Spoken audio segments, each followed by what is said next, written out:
सात अध्याय 13 पद आज चिंता निमंते आम देखा जिसाय पुस्तक तार 7 अध्याय 13 पद यह आम गोटे वार्ता नुह आम विशेष करके आम प्रभु आज बाइबल अध्ययन पर आम जानिबा एवं अन्य मानकु मध्य आमने जणैबा जहाँ मते प्रभु देइछंती आपण मानक निकट रे आमने समस्त जानिछु बाइबल विषय काहाको अजणा विषय नुह किंतु आमे आ स्टडी माध्यम रे मते देखिबा एवं अन्य मानक निकट रे मध्य आमने ताहाको प्रकाश करिबा पई सक्षम होई परिबा।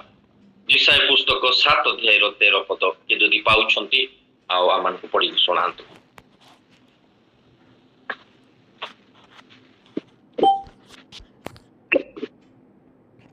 एथिरे से कहिले ए बाइबल वंश तुम्भे माने बे सुन मनुष्य को क्रांत करिवार तुम्भ मानक प्रति युद्ध विषय बोली कि तुम्भे माने मो परमेश्वर को क्रांत करिवो। आमेन। धन्यवाद। तुम्भे माने तुम्भ मानक परी मनुष्य को क्लांत करिला परी कि तुम्भे माने मो परमेश्वर को ही क्लांत करिवो। जिसाय भविष्य वक्ता जेतेबेले परमेश्वर को द्वारा आउ जेतेबेले से नियुक्त हेले प्रेरित हेले जेतेबेले जिसायଙ୍କ समय रे आमोसଙ୍କ पुत्र जिसायଙ୍କ समय रे जेतेबेले से प्रचार करूछंती सेही समय रे जिसायଙ୍କର समय रे आउ जिसाय पुस्तक दुईटी भाग रे विभक्त करा जाए। गोटिए 1 अध्याय रु तार 39 अध्याय पर्यंत आउ ताहा वर्ड ऑफ जजमेंट जिसाय कौन करथिले सेही समय रो पाप पाई सेही समय रो अबाध्यता पाई दंड एवं विचार रो भविष्य वाक्य कहिथिले। दंड एवं विचार रो भविष्य वाक्य कहिथिले एवं 40 अध्याय रु 66 अध्याय मध्य रे वर्ड ऑफ कंफर्ट बा सेही पाप पाई आनंद मुक्ति एवं उद्धार पाई सांत्वनार वाक्य को प्रचार करथिले। ताहाकु गोटे मिनी बाइबल बोली कि अनेक बाइबल विशेषज्ञ माने कहंती। जिसाय को गोटे मिनी बाइबल बोली कि आख्या दियंती। टोटल बाइबल रे 66 पुस्तक अछि एवं जिसाय पुस्तक रे मध्ये 66 पुस्तक अछि। आउ लोक मानकर पाप एवं उद्धार बाइबल रे मध्ये लोक मानकर पाप एवं उद्धार समस्त विषय को आमने जानू। तेणु प्रभु आमनको आशीर्वाद अनुग्रह करंतु। जिसाय कहउचंती जे मनुष्य को क्लांत करिवार सहज विषय बोली कि तुमे माने मो परमेश्वर को ही क्लांत करिवो। एई जो क्लांत शब्द को जिसाय व्यवहार करूछंती। क्लांत एक टाइट बा गोटे मनुष्यर गोटे क्लांत श्रांत को बुझाए। सेही समय लोक माने ए प्रकार भाव रे जीवन यापन करुथिले परमेश्वरंकर बाध्यर जीवन काटुथिले परमेश्वरंकर विरुद्ध रे कार्य करुथिले। तो जिसाय गोटे टाणुआ भविष्य वक्ता थिले। जिसाय जणे आ टाणुआ भविष्य वक्ता से कहउचंती तुम्हे माने मनुष्य को क्लांत मनुष्य को विभिन्न प्रकार टॉर्चर कला परी कि मो परमेश्वर को ही तुमे क्लांत करिवो। सतरे कौन परमेश्वर क्लांत श्रांत हुअंती कि सतरे कौन प्रभु क्लांत श्रांत हुअंती कि परमेश्वर महान परमेश्वर से सर्वशक्तिमान परमेश्वर अटंती। सर्वशक्तिमान परमेश्वर से अटंती। तांकर नाम महान नाम अटे। तांकर नाम समूह को जदि आपण माने देखिबे सर्वशक्तिमान सर्वदर्शी सर्वज्ञ सर्व अंतर्यामी समस्त नाम तांको पाखरे अछि। समस्त अधिकार तांको पाखरे अछि। से समस्त मानव समस्त जगत स्वर्ग पृथ्वी समस्त विषय को सृष्टि करिवार शक्ति तांको पाखरे अछि। मध्य से तांकर शक्ति रे तांकर आज्ञार समस्त विषय सृष्टि करिसंती। तांकर आज्ञार समस्त विषय आउ सृष्टि हेछि। से मध्य आह्वान दियंती जे जिसाय पुस्तक से 40 अध्याय जदि पढ़िबे 28 रु 30 से क्लांत शांत लोक को कौन करती बल दियंती से बलहीन लोक को बल देवार परमेश्वर मध्य माथ्यू पुस्तक लिखा जाए 11-28 रे से आह्वान करती जे हे परिश्रांत भारग्रस्त लोक समस्ते मो निकट को आस मु तुम मान को विश्राम देवी। जो परमेश्वर की क्लांत श्रांत लोक को बल दियंती जो परमेश्वर की आउ बोझग्रस्त लोक मान को परिश्रांत लोक मान को बल दियंती आउ सेई परमेश्वर कौन सतरे क्लांत हुअंती कि सेई परमेश्वर सतरे कौन क्लांत हो जाती कि कारण स्वयं प्रभु मध्य स्वयं ईश्वर थिले 100% एवं 100% ईश्वर मध्य थिले। ईश्वरंकर मानव गुण मध्य थिला जे प्रकार की ईश्वरंकर नाम समूह को देखलु सर्वशक्तिमान सर्वदर्शी सर्वज्ञ सेपरी यीशु ख्रीष्ट जेतेबेले से जन्म हेले स्वयं ईश्वर आ मनुष्यर गुण मध्य तांको पाखरे थिला। मनुष्यर गुण समूह मध्य यीशुंक पाखरे थिला। मानवीय गुण सब थिला ताहा मु व्याख्या करिया पई चाहे नै। से गोटे कुमारी स्त्री को द्वारा जन्म हेले तांकर बढिबार समय थिला तांकर आ से मध्य क्लांत होउथिले से मध्य क्षुधित होउथिले तृषित होउथिले सामाजिक प्राणी सहित बसवास करुथिले जगतर बापा मां को सहित बसवास करुथिले विभिन्न प्रकार आउ सामाजिक कार्यक्रम रे योगदान करुथिले जे प्रकार कान्हा नगर विवाह रे आउ से योगदान करुथिले अनेक लोकंकर सेवा शुश्रूषा करुथिले एवं आउ सरकार से समय सरकार नियम कानून को मध्य मानुथिले कर देवा विषय रे मध्य से आ समस्त करुथिले। मानवीय गुण 100% थिला ईश्वरंकर गुण मध्य 100% थिला। तेणु सेई परमेश्वर को जिसाय कहउछंती तुमे माने कोन क्लांत करिवो की गोटे क्वेश्चन आज आमान को पाए जिसाय कहउछंती मनुष्य को क्लांत कला परी तुमे परमेश्वर को मध्य क्लांत करिवो की। आमे जदि देखु स्वयं ईश्वरंक पाखरे बा यीशुंक पाखरे ईश्वरंकर समस्त गुण थिला बा 100% ईश्वर 100% मनुष्य थिले से। तेणु जदि आमे देखु तो यह कि प्रकार क्लांत अटे सतरे कौन प्रभु क्लांत हुअंती नले जिसाय कहउछंती कोन पाई सतरे कौन ईश्वर क्लांत हुअंती। यीशु ख्रीष्ट क्लांत होउथिले समीरणिया स्त्री को सहित जेतेबेले कथावार्ता करथिले गोटे आउ माने कूप पाखकु जाई कि समीरणिया स्त्री को कहउछंती आ मते जल पीवा पाई दियो। अनेक जगह प्रभु मधु जानी पारुथिले लोक मानकर भोक हेबार समय हेलाणी। मोर प्रिय प्रभु को लोक माने तो प्रभु कौन क्लांत हुअंती कि क्वेश्चन रो आ दि तीनटा आंसर विषय को माने देखिबा एवं निजे जानिबा अन्य मान को मध्य माने जणैबा। से जिसाय पुस्तक 43 अध्याय को खोलिबा। जिसाय पुस्तक 43 अध्याय रो 24 पद टिके पढिबा। जिसाय पुस्तक 43 अध्याय रो 24 पद आउ जिसाय आउ कौन कहन तुम्हें रौप्य मुद्रा दे आम्ह पाई सुगंधी बच क्रय करिनाह किय बा तुम बलिर मेदरे आम्हको तृप्त करिनाह मात्र तुम्हें अपना पाप द्वारा आम्हको दास्य कर्म कराइअछ तुम्हें अपना नाम अधर्म रे आम्हको क्लांत करिअछ। तुम्हें नाना अधर्म रे आमको क्लांत करिअछ। हाँ परमेश्वर क्लांत हुअंती कौन मनुष्यर नाना अधर्म नाना पाप सकाशु परमेश्वर क्लांत हुअंती। मोर प्रिय प्रभु को लोक मान लेखाई तुम्हें ठीक भाव परमेश्वर निकट को आसीना ठीक भाव तुम्हें तुमर आउ जीवन को अतिबाहित करना तो तुमे कौन करछ पाप सकाशु आम्भको दास्य कर्म कराइछ एवं तुमर नाना अधर्म सकाशु आम मान को तुमे क्लांत करिछ। परमेश्वर कहउछंती मनुष्य को मनुष्यर पाप मनुष्यर अधर्म नाना अधर्म लिखा जाए गोटी अधर्म नुह नाना अधर्म जोगु आमको तुमे क्लांत करिछ।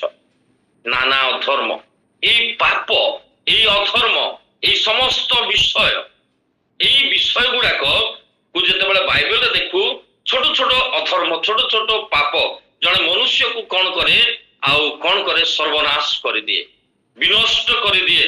ସେଥିପାଇଁ ମନୁଷ୍ୟକୁ ପ୍ରଭୁ ସରଳ କରି ପବିତ୍ର କରି ଯେତେବେଳେ ଗଠନ କଲେ, ନିର୍ମାଣ କଲେ, ତିଆରି କଲେ, ଆଉ ପ୍ରଭୁ ଚାହିଁଲେ ଏଇ ମନୁଷ୍ୟ ମୋ ପରି ହଉ, ଏ ମନୁଷ୍ୟ ମୋ ପରି ଆଉ ଏକ ସୁନ୍ଦର ହଉ।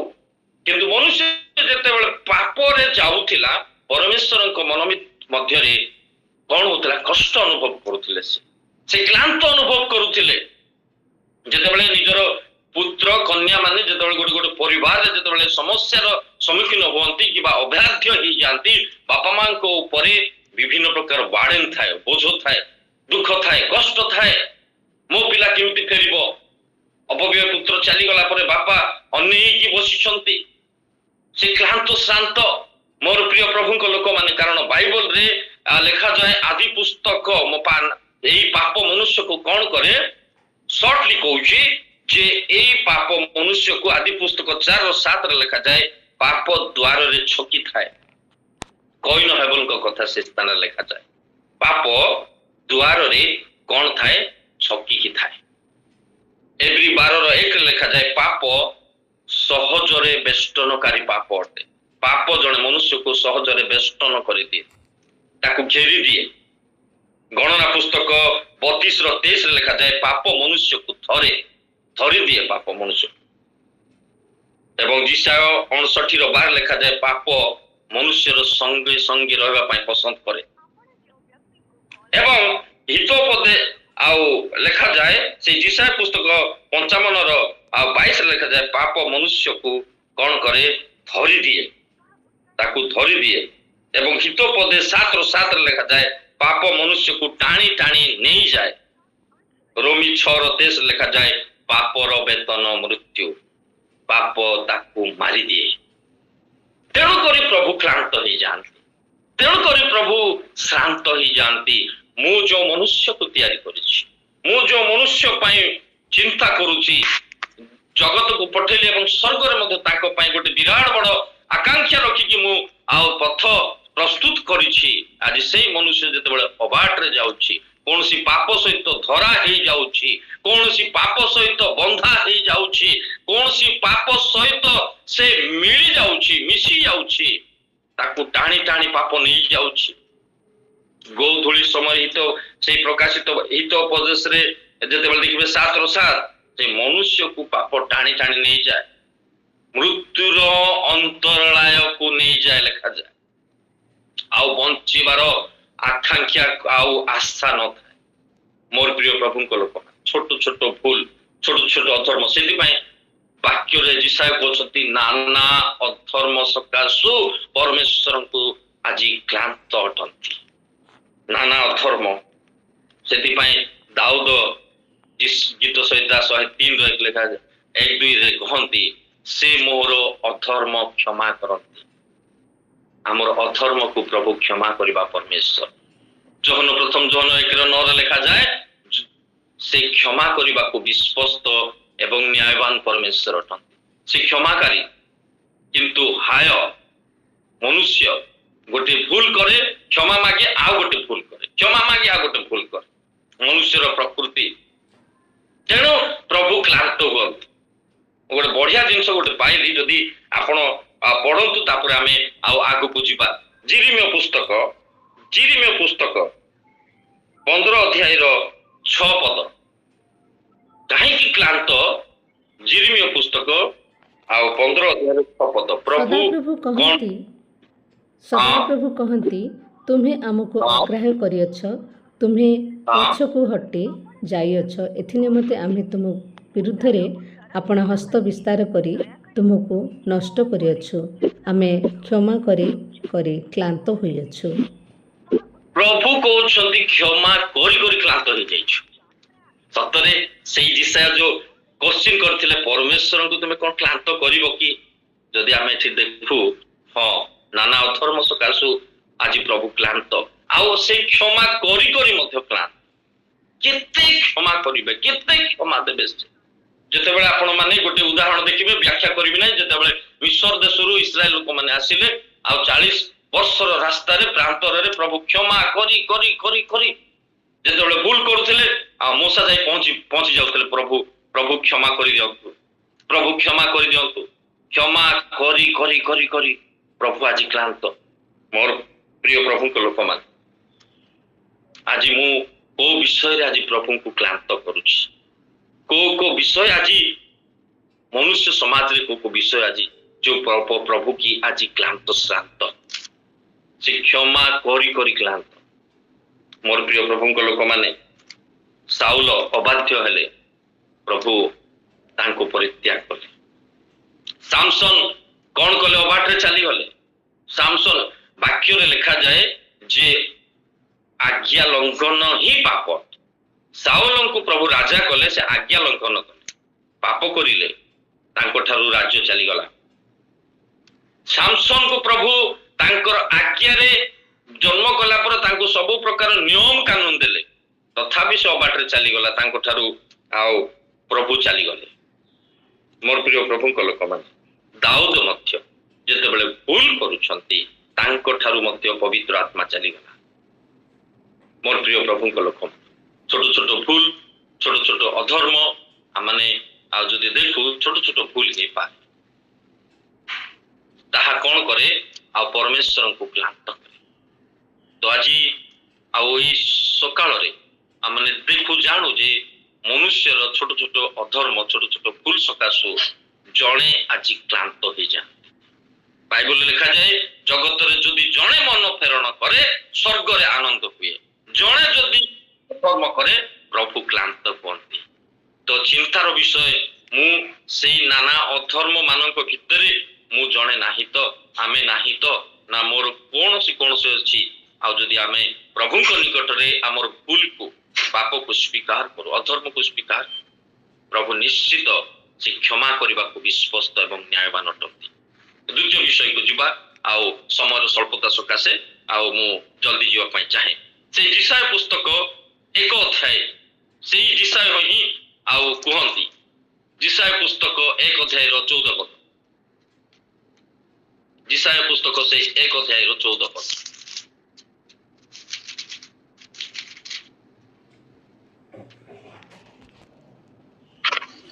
ଆମ୍ଭ ପ୍ରାଣ ତୁମ୍ଭମାନଙ୍କର ଅମାବାସ୍ୟା ଓ ନିରୂପିତ ପର୍ବ ସବୁ ଘୃଣା କରେ। ସେଇ ସବୁ ଆମ୍ଭ ପ୍ରତି କ୍ଲେଶ କର, ଆମ୍ଭେ ସେ ସବୁ କହିବାକୁ କ୍ଳାନ୍ତ ହୋଇଅଛୁ। ଆମେନ୍। ଆମେନ୍। ଆମ୍ଭ ପ୍ରାଣ ତୁମ୍ଭ ମାନଙ୍କର ଅମାବାସ୍ୟା ଓ ନିରୂପିତ ପର୍ବ ସବୁ ଘୃଣା କରେ, ସେ ସବୁ ଆମ୍ଭ ପ୍ରତି କ୍ଲେଶ କର, ଆମ୍ଭେ ସେ ସବୁ ବହିବାକୁ କ୍ଳାନ୍ତ ହେଇଯାଇଛୁ। ତୁମମାନଙ୍କର ବାହିକ ଉପାସନା ପର୍ବପର୍ବାଣୀ ଗୁଡାକ ଆଜି ପ୍ରଭୁ କହୁଛନ୍ତି, ତାହା ଆମକୁ କ୍ଳାନ୍ତ କରିଛି। ବାହିକ ଉପାସନା, ବାହିକ ପର୍ବ, ଇସ୍ରାଏଲ ଲୋକମାନେ ସେ ସମୟରେ ବାହିକ ଉପାସନା କରୁଥିଲେ, ବାହିକ ଭାବରେ ବିଭିନ୍ନ ପ୍ରକାର କାର୍ଯ୍ୟ କରୁଥିଲେ, ତାହା ପରମେଶ୍ୱରଙ୍କୁ କ୍ଳାନ୍ତ କରିଦେଉଥିଲା, ତାହା ପରମେଶ୍ୱରଙ୍କୁ କ୍ଳାନ୍ତ କରିଦେଉଥିଲା। ସେଥିପାଇଁ ପ୍ରଭୁ କୁହନ୍ତି, ଆତ୍ମାରେ ଏବଂ ସତ୍ୟରେ ଉପାସନା କରିବା। ଯୋହନ 4:24 ଲେଖାଯାଏ, ଜଣେ ଉପାସକ ଆତ୍ମାରେ ଏବଂ ସତ୍ୟରେ ଉପାସନା କରିବା। ଉପାସନା ଆତ୍ମା ଏବଂ ସତ୍ୟରେ ଉପାସନା। ଗୋଟେ ଗାଁରେ, ଗୋଟେ ଜାଗାରେ ବିରାଟ ବଡ ଆଉ ଫଙ୍କସନ ଚାଲିଥାଏ, ଗୋଟେ ରିଭାଇଭାଲ ମିଟିଂ ଚାଲିଥାଏ, ଉପାସନା ଚାଲିଥାଏ, ବହୁତ ମାତ୍ରାରେ ଆୱାଜ ହଉଛି ଗୀତ ମାଧ୍ୟମରେ, ବାକ୍ୟରେ ଏବଂ ୱାର୍ସିପରେ, ଆଉ ସେଇ ଆଉ କ୍ୟାମ୍ପସ କମ୍ପୁଛି। ଯେତେବେଳେ ଆଉ ସାଉଣ୍ଡ ବେଶୀ ହଉଛି, ସାଇଡର ଲୋକମାନେ କମ୍ପ୍ଲେନ କଲେ, ଏତେ ସାଉଣ୍ଡ ହଉଛି, ଏତେ ଜୋରରେ ଗୀତ ଗାଉଛନ୍ତି, ଏତେ ଜୋରରେ ଆରାଧନା କରୁଛନ୍ତି, କମ୍ପ୍ଲେନ କଲେ। ପୋଲିସକୁ କମ୍ପ୍ଲେନ କରାଗଲା। ପୋଲିସ ମାନେ ଆସିଲେ, ପୋଲିସ ମାନେ ଆସିକି ଦେଖୁଛନ୍ତି, ସତରେ ସତ ବହୁତ ସାଉଣ୍ଡ ହଉଛି, ୱାର୍ସିପ ହଉଛି, ଆରାଧନା ହଉଛି।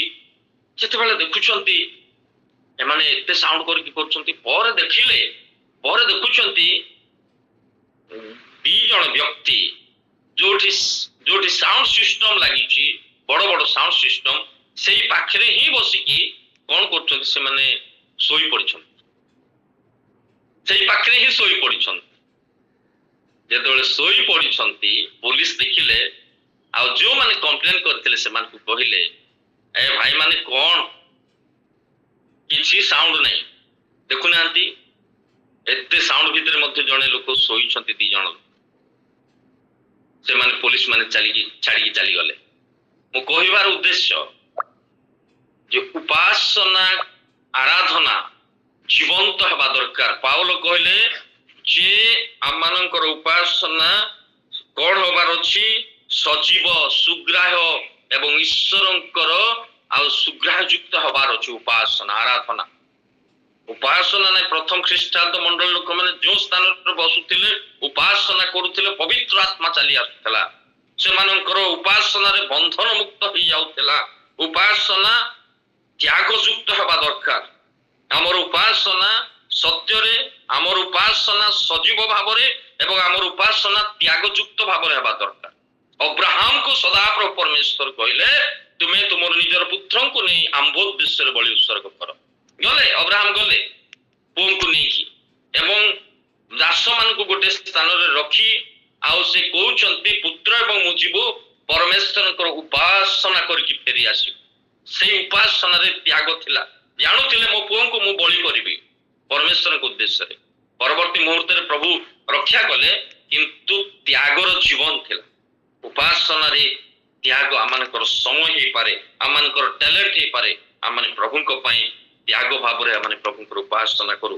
ଆମମାନଙ୍କର ଉପାସନା ତ୍ୟାଗ ଭାବରେ ଦାଉଦ ଗୋଟେ ଜାଗାରେ ଦେଖିବେ ନିଜର ମୂଲ୍ୟ ଦେଇକି ଜାଗାକୁ କିଣିଲେ ଏବଂ ସେଇ ସ୍ଥାନରେ ପରମେଶ୍ୱରଙ୍କ ଉଦ୍ଦେଶ୍ୟରେ ବଳି ଉତ୍ସର୍ଗ କଲେ। ତ୍ୟାଗ ଗୋଟେ ପାପିନୀ ସ୍ତ୍ରୀ ଏବଂ ଅନେକ ସ୍ତ୍ରୀ ଲୋକମାନେ ଆସିଲେ ଯୀଶୁଙ୍କ ପାଖରେ ଆଣିକି ବହୁମୂଲ୍ୟ ତୈଳ ସବୁ ଭାଙ୍ଗି ଦଉଛନ୍ତି। ତ୍ୟାଗ ଅଛି ପରମେଶ୍ୱରଙ୍କ ପାଇଁ। ମୋର ପ୍ରିୟ ପ୍ରଭୁଙ୍କ ଲୋକମାନେ ତାହାକୁ ଉପାସନା କୁହାଯାଏ। ଯୋଉ ଉପାସନାରେ କି ପରମେଶ୍ୱରଙ୍କୁ ସ୍ପର୍ଶ କରିବାର ଉପାସନା। ବାହିକ ଉପାସନାରେ ପ୍ରଭୁ ସନ୍ତୁଷ୍ଟ ନୁହନ୍ତି। ବାହିକ ଉପାସନା ପାଇଁ ପରମେଶ୍ୱର ଆଉ ସେଦିନ କ'ଣ କରୁଛନ୍ତି କ୍ଳାନ୍ତ। ତ ଆଜିର ଆମର ଉପାସନା ଜୀବନ୍ତ ହଉ ପରମେଶ୍ୱରଙ୍କୁ ପ୍ରଭୁଙ୍କୁ ସ୍ପର୍ଶ କରିବାର ଉପାସନା ହଉ। କାରଣ ପ୍ରଭୁ ଭୋଜ ଗୋଟେ ପର୍ବ ଅଟେ। ଆମେ ସମସ୍ତେ ମାସକୁ କିଏ ଥରେ 2 ଥର 3 ଥର 4 ଥର ଆମେ ନେଉ ଆଉ ପ୍ରଭୁ ଭୋଜ ତାହା ନିସ୍ତାର ପର୍ବର ଭୋଜ ତାହା ଖମିର ଶୂନ୍ୟ ରୁଟିର ପର୍ବ। ଏହି ସମସ୍ତ ପର୍ବ ଯେତେବେଳେ ସେମାନେ ପାଳନ କରୁଥିଲେ ଆଜି ଆମମାନଙ୍କୁ ପ୍ରଭୁ ସେଇ ପର୍ବ ପାଳନ କରିବା ପାଇଁ ତାଙ୍କର ରକ୍ତର ତାଙ୍କର ଆଉ ଶରୀରର ଅଂଶୀ ହେବା ପାଇଁ ଦଉଛନ୍ତି। ଆଉ ସେ ପର୍ବ ବା ସେଇ ଭୋଜ ଆମକୁ 4ଟି ଆଉ ଦିଗରେ ଆମମାନଙ୍କୁ ଦେଖିବା ପାଇଁ ସାହାଯ୍ୟ। ପ୍ରଥମ ବିଷୟ ଯେ ସେଇ ପ୍ରଭୁ ଭୋଜର ପର୍ବ ଆମକୁ ପଛକୁ ଦେଖିବାରେ ସୁଯୋଗ ଦିଏ।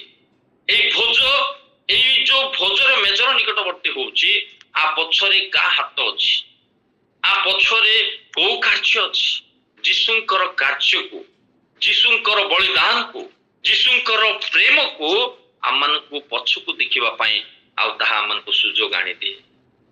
ଏବଂ এই ভোজ বা এই পর্ব ଆମକୁ ନିଜକୁ ଦେଖିବା ପାଇଁ ସାହାଯ୍ୟ ନିଜ ଅନ୍ତଃକରଣକୁ ଦେଖିବା ପାଇଁ।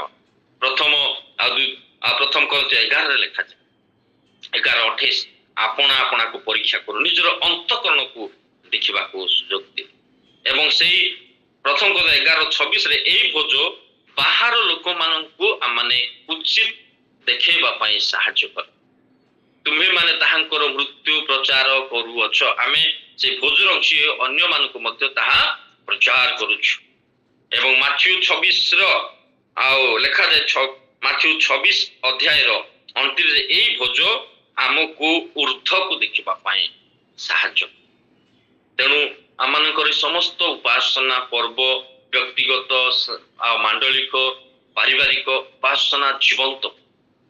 ଜଣେ ଯଦି ବାହିକ ଭାବରେ ଉପାସନା କରୁଛି ବାହିକ ଭାବରେ ଧର୍ମକର୍ମ କରୁଛି ସେ ଲେଖାଯାଏ ତୁମମାନଙ୍କର ନିରୂପିତ ପର୍ବ ଗୁଡାକ ସହିକି ଆମେ କ'ଣ ହେଇଯାଇଛୁ ଆଜି କ୍ଳାନ୍ତ ହେଇଯାଇଛୁ। ତ ଆଜି ପ୍ରଭୁ କହୁଛନ୍ତି ଆଜି ପ୍ରଭୁ ଆମମାନଙ୍କୁ ସୁଯୋଗ ଦେଇଛନ୍ତି। ଆଜି ଅନେକ ଆମମାନଙ୍କର ଏଇ ଗ୍ରୁପରେ ଅନେକ ଯେମିତିକି ମୁଁ କହୁଥିଲି ଏହା ଗୋଟେ ମୋ ପାଇଁ ଗୋଟେ ଫ୍ୟାମିଲି ପ୍ରେୟର ଗ୍ରୁପ ଅଟେ। आपण मानकर प्रार्थना आपण मानकर समस्त विषय पाए आज आम प्रभु कढ़ी आणुछंती जीवंत होई जाउछि अनेक लोकन को आध्यात्मिक दिगरे आ स्पर्श आनी दउछि मोर प्रिय प्रभु को लोक माने तेणु करी प्रभु को आम उपासना द्वारा आम समस्त विषय द्वारा आज आम प्रभु को गौरव करि पारुछु तेणु प्रभु को आम विशेष धन्यवाद देवा आम जीवन जो प्रभु आज क्लांत नुहंती प्रभु आम उपासना को प्रभु कौन कर ग्रहण कर प्रभु आम उपासना को आ ग्रहण कर जोहन पुस्तक जमती की लिखा जाए जे जीशु कौन कले आ जोहन पुस्तक लिखा जाए जीशु कौन कले गोटे पर्व समय जोहन 5 अध्याय पर्व समय गोटे स्थान देकी गले जो स्थान रे कि अंध खंज शुष्कांग पड़ी अच्छा मोर प्रिय प्रभु को लोक मान पर्व पालन चली जिहुदी मानकर जेरुसलाम रे किंतु जीशु आउ देकी आ गोटे देकी जाउछंती जो स्थान रे कि अंध खंज शुष्कांग दुखी दीन दरिद्र लोक माने पड़ी अच्छा मोर प्रभुंकर लोक मान आज रामानकर उपासना त्याग युक्त हो अनेक लोकंकर से दुखी लोक मानकर आ जो माने आत्मिक रे शिथिल से मानकर उद्दीपनार कारण प्रभु आमान को आशीर्वाद करंतु मलाखी पुस्तक 6 पद पढ़ी आमने समाप्त करिबा मलाखी पुस्तक 2 अध्याय 17 पद मलाखी पुस्तक 2 अध्याय 17 पद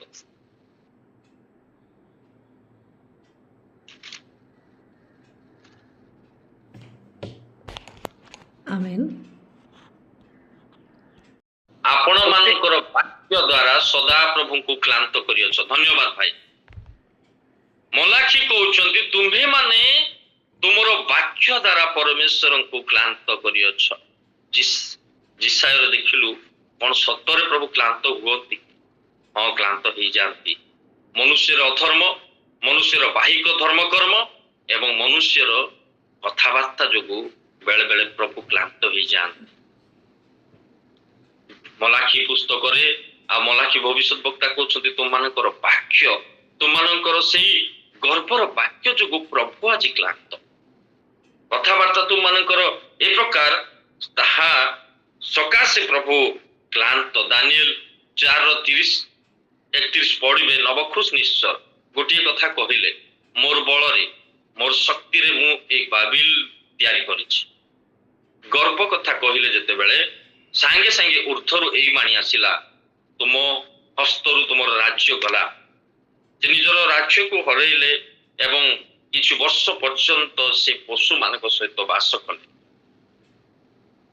गर्भर कथा जते बेले मूसा एवं हारून फारों निकट को जाई पहुंचुछंती यात्रा पुस्तक 5 अध्याय 2 रे आसे कहउछंती हमर परमेश्वर कहउछंती तुमे इस्राएल को छाड़ी दियो आरो गोटे कथा कहिले जे मु को परमेश्वर को मु जाने नाही कि चिन्हे नाही परवर्ती समय रे ताको पय ता फांदो स्वरूप हला मिस्र देश रे आ समस्या आसिला सदा प्रभु मिस्र देश रे आ विभिन्न प्रकार दुर्घटना सब घटेले छोट छोट कथावार्ता छोट छोट भूल जहा कि निज पाई निज राज्य पाई से माने समस्या आनी की पहुंचे थिले गलियात कथा मु काली चिंता करूथिली से मध्य रणहुंकार दउछि परमेश्वर को नाम को तुच्छ करूछि परमेश्वर को लोक मान को तुच्छ करूछि गर्वर कथा कहूछि 40 दिन आसी कि से निज को देखौछि किंतु समय आसिला कोन हेले से परास्त हेले ता मध्य गोटिए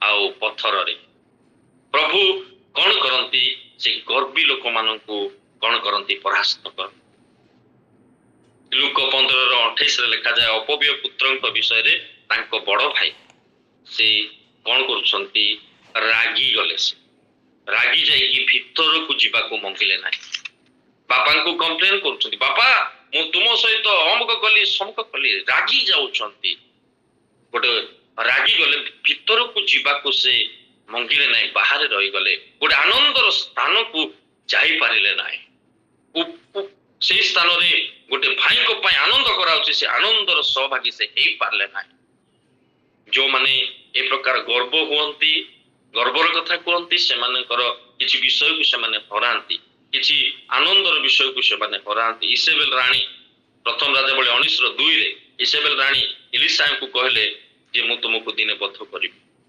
ଆଉ ଦିନେ ଇସବେଲ ରାଣୀ ପରାସ୍ତ ହେଲେ, ତାଙ୍କର ସମସ୍ତ ବିଷୟ ପତନ ହେଲା।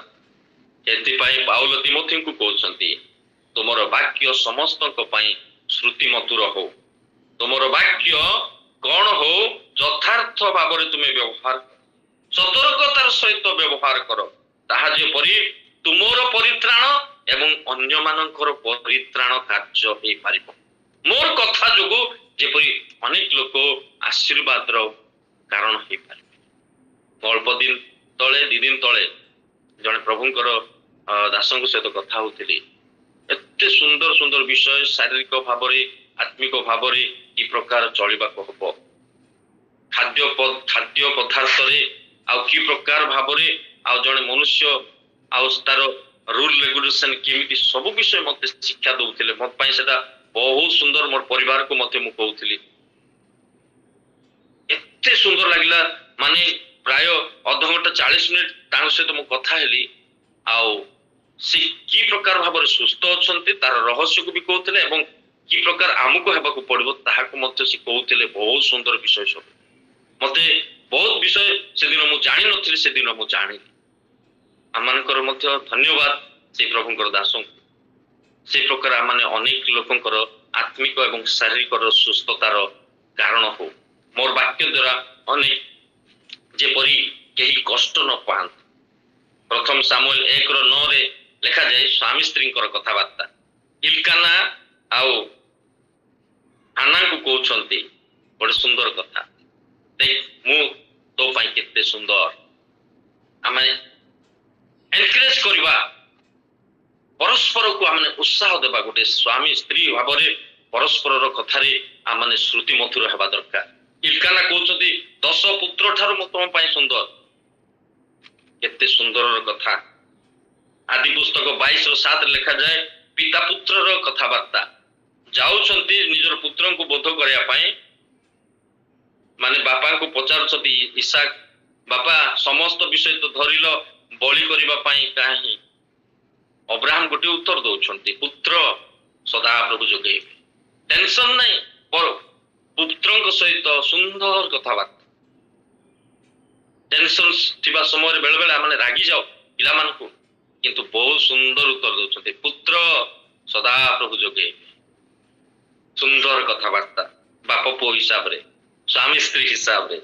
ଜିହୋସିଓ ପୁସ୍ତକ 7:19 ଲେଖାଯାଏ ଯେ ଜିହୋସିଓଙ୍କ ସମୟରେ ଯେତେବେଳେ ପରାଜିତ ଆସିଲା, ହାରିବା ଆରମ୍ଭ କଲେ, କାରଣ ଆଖନ କିଛି ବିଷୟକୁ ଲୁଚେଇକି ରଖିଥିଲେ। ଯଦି 7:19 ଯେତେବେଳେ ଦେଖିବେ, ଆଖନ ଯେତେବେଳେ ନିର୍ଣ୍ଣିତ ହେଲା, ଚିହ୍ନଟ ହେଲା, ଏଇ ବ୍ୟକ୍ତି କିଛି ବିଷୟ ଆଣିକି ତା ତମ୍ବୁ ତଳେ ଲୁଚେଇକି ରଖିଛି, ଆଖନକୁ ଜିହୋସିଓ କହୁଛନ୍ତି, ରାଗୁ ନାହାନ୍ତି, କହୁଛନ୍ତି ଏ ମୋହର ପୁତ୍ର କଣ ଭୁଲ କରିଛ ଟିକେ କୁହ। Slowly simply. ମୋର ପ୍ରିୟ ପ୍ରଭୁଙ୍କ ଲୋକମାନେ, ପୁତ୍ର ବୋଲି କଣ ସେଇଭଳିକୁ ଡାକି ହେଇପାରିବ କି?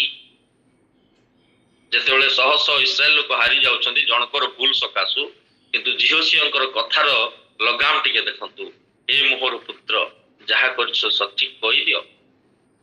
ତାପରେ ସେ ମାନିଲେ, ମୁଁ ଅମୁକ ଅମୁକ ଜିନିଷ ଆଣିକି ମୋର ତମ୍ବୁ ତଳେ ମୁଁ ପୋତିକି ରଖିଛି। ହୁଏତ ଆଖନକୁ ପଥର ପକେଇକି ମରାଗଲା, କିନ୍ତୁ ଜିହୋସିଓଙ୍କର ୱାର୍ଡକୁ ଦେଖନ୍ତୁ, ଏ ମୋହର ପୁତ୍ର। ସୁନ୍ଦର କଥାବାର୍ତ୍ତା। ତ ମୋର କଥାବାର୍ତ୍ତା ଆଜି କି ପ୍ରକାର ଅଟେ? ପ୍ରଭୁ ଆମକୁ ଆଶୀର୍ବାଦ କରନ୍ତୁ। ମନୁଷ୍ୟର ନାନା ଅଧର୍ମ ସକାଶୁ ପ୍ରଭୁ କ୍ଳାନ୍ତ। ମନୁଷ୍ୟର ବାହିକ ଧର୍ମକର୍ମ ଉପାସନା ଯୋଗୁଁ ଆଜି ପ୍ରଭୁ କ୍ଳାନ୍ତ। ମନୁଷ୍ୟର କଥାବାର୍ତ୍ତା ଯୋଗୁଁ ଆଜି କ୍ଳାନ୍ତ। କିନ୍ତୁ ଆମମାନଙ୍କର କଥାବାର୍ତ୍ତା, ଆମମାନଙ୍କର ଉପାସନା ଆଜି ଅନେକଙ୍କୁ ସ୍ପର୍ଶ କରୁ, ପ୍ରଭୁଙ୍କୁ ସ୍ପର୍ଶ କରୁ ଏବଂ ପ୍ରଭୁଙ୍କର ଗୌରବ ନିମନ୍ତେ ଆମେ ଯେପରି ବଢିବା ଏବଂ ପ୍ରଭୁଙ୍କୁ ସ୍ପର୍ଶ କରି ପ୍ରଭୁଙ୍କ ଠାରୁ ଆଶୀର୍ବାଦ ପ୍ରାପ୍ତ ହେବା ଏବଂ ପ୍ରଭୁଙ୍କୁ କହିବା, ପ୍ରଭୁ ମୋ ଜୀବନ ଦ୍ୱାରା ଯେପରି ତୁମେ କ୍ଳାନ୍ତ ନ ହୁଅ, ବରଞ୍ଚ ତୁମେ ଗୌରବ ପାଅ। ପ୍ରଭୁ ଏ ବାକ୍ୟ ଦ୍ୱାରା ଆମେ ପ୍ରତ୍ୟେକଙ୍କୁ ଆଶୀର୍ବାଦ କରନ୍ତୁ। ଧନ୍ୟବାଦ, ନମସ୍କାର। ଥ୍ୟାଙ୍କ ୟୁ ବିଦ୍ୟୁତ ଭାଇ। ବିଦ୍ୟୁତ ଭାଇ ଏଭଳି ଗୋଟେ